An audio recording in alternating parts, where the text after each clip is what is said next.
Hello everyone. So today we are going to start the new chapter which is chemical kinetics. Chemical kinetics is the third chapter according to revised new NCERT books. So let's start with the examples first and then we will move towards the in-text questions and after that हम solve करेंगे NCERT back exercise के questions. Order याद हो गया आप लोगों को? सबसे पहले examples, then in-text questions and then NCERT back exercise.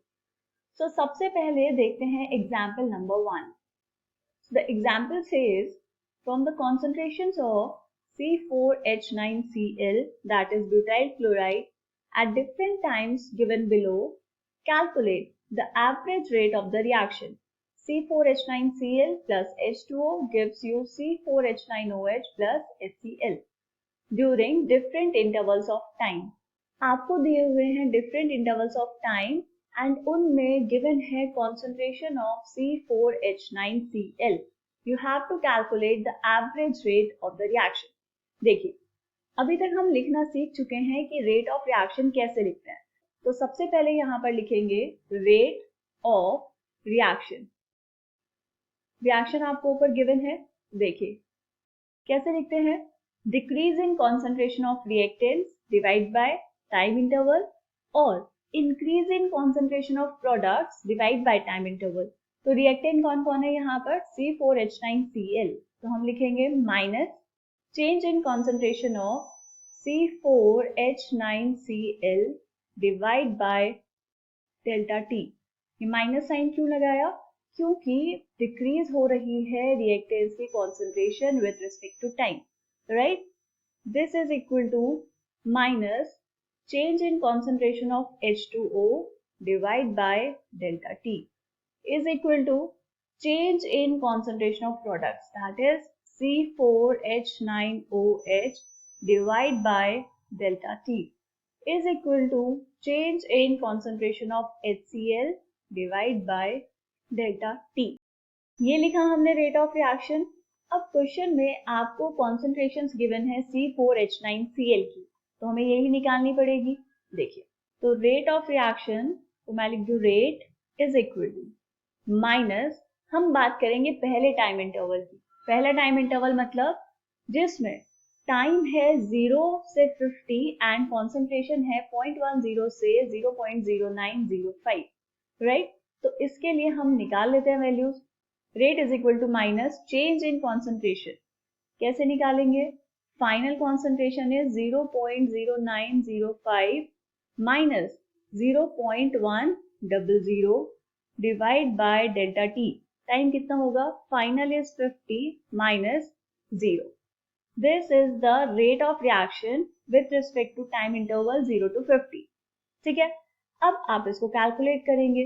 जब हम इसको कैलकुलेट कर लेंगे तो आंसर आएगा 0.00019. ठीक है, इसको हम लिख लेते हैं सिग्निफिकेंट फिगर्स में. कैसे लिखेंगे? 1.9. देखिए ये पॉइंट यहाँ पर है, यहाँ से इसको लेकर जाइए 1 के पास. सो 1 2 3 4 4 प्लेसेस शिफ्ट हुआ है राइट साइड, तो ये आ जाएगा 1.9 into 10 to the power -4. Units क्या होंगी?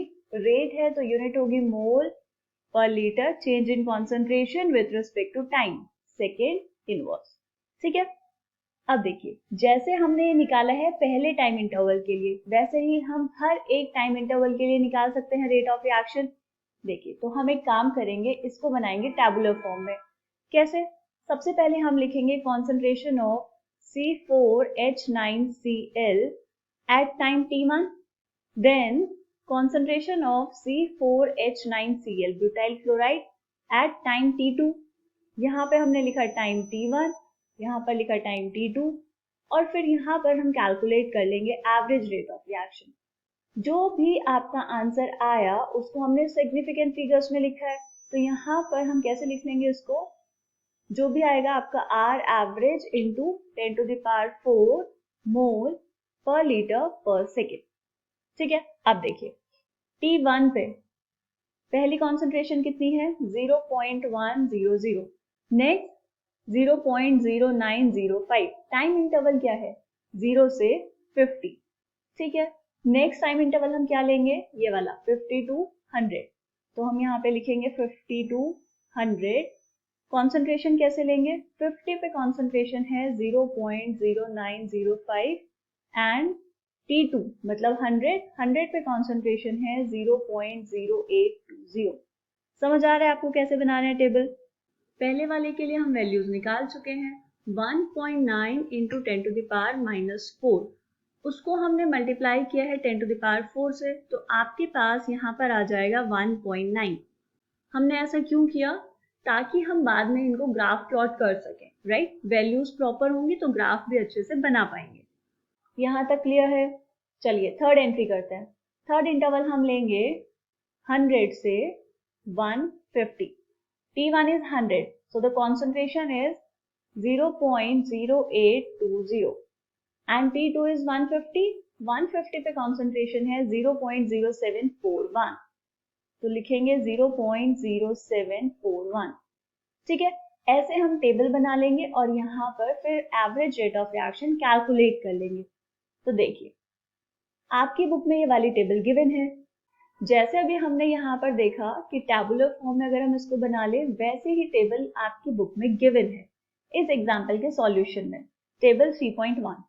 ठीक है, यहाँ पर आप चेक कर सकते हैं। देखिए पहला टाइम इंटरवल 0 से 50, 0.100 से 0.0905, राइट।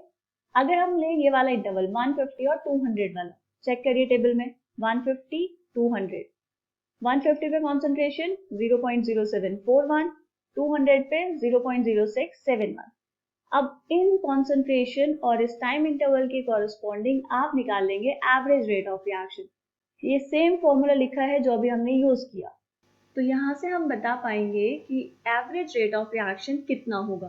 देखिए कितना आया था आपका answer, 1.90 into 10 to the power -4 से 0.4 into 10 to the power -4 mole per litre पर सेकेंड। ठीक है, अब देखिए यहाँ पर जो मेन चीज थी जिसमें आप कंफ्यूज हो सकते हैं वो था ये, हमारे पास फर्स्ट के लिए, फर्स्ट वाली रीडिंग के लिए आर एवरेज आया था 1.9 इंटू 10 टू द पावर -4। हमने कहा कि आपने जितनी भी ये वैल्यू निकाली है, ये जो भी वैल्यू आई है आपके पास, हमने इसको मल्टीप्लाई किया 10 टू द पावर 4 से। हमने ऐसा क्यों किया, ताकि आपके पास जो वैल्यू आए वो आ जाए 1.9। इन वैल्यूज को हम प्लॉट कर लेंगे एज अ ग्राफ। ठीक है, ये वाला ग्राफ आपकी बुक में दिया भी हुआ है। ठीक, अब हमें लेकिन जब बताना है एवरेज रेट ऑफ रिएक्शन, तो रेट ऑफ रिएक्शन तो यही वाला है ना, 1.9 into 10 to the power -4। This is the average rate. Therefore, we can say that the average rate of reaction falls between 1.90 into 10 to the power -4 mole per liter per second to 0.4 into 10 to the power -4 mole per liter per second। ठीक है, ये question यहाँ पर खत्म हो जाता है। आपकी बुक में इसी एग्जाम्पल के कंटिन्यूएशन में समझाया हुआ है इंस्टेंटेनियस रेट ऑफ रिएक्शन। ठीक है, तो कंफ्यूज नहीं होना है, इस क्वेश्चन का आंसर सिर्फ यहीं तक था, आपको बताना था एवरेज रेट ऑफ रिएक्शन। ठीक है, चलिए मिलेंगे नेक्स्ट वीडियो में नेक्स्ट एग्जाम्पल के साथ। Stay tuned. Thank you.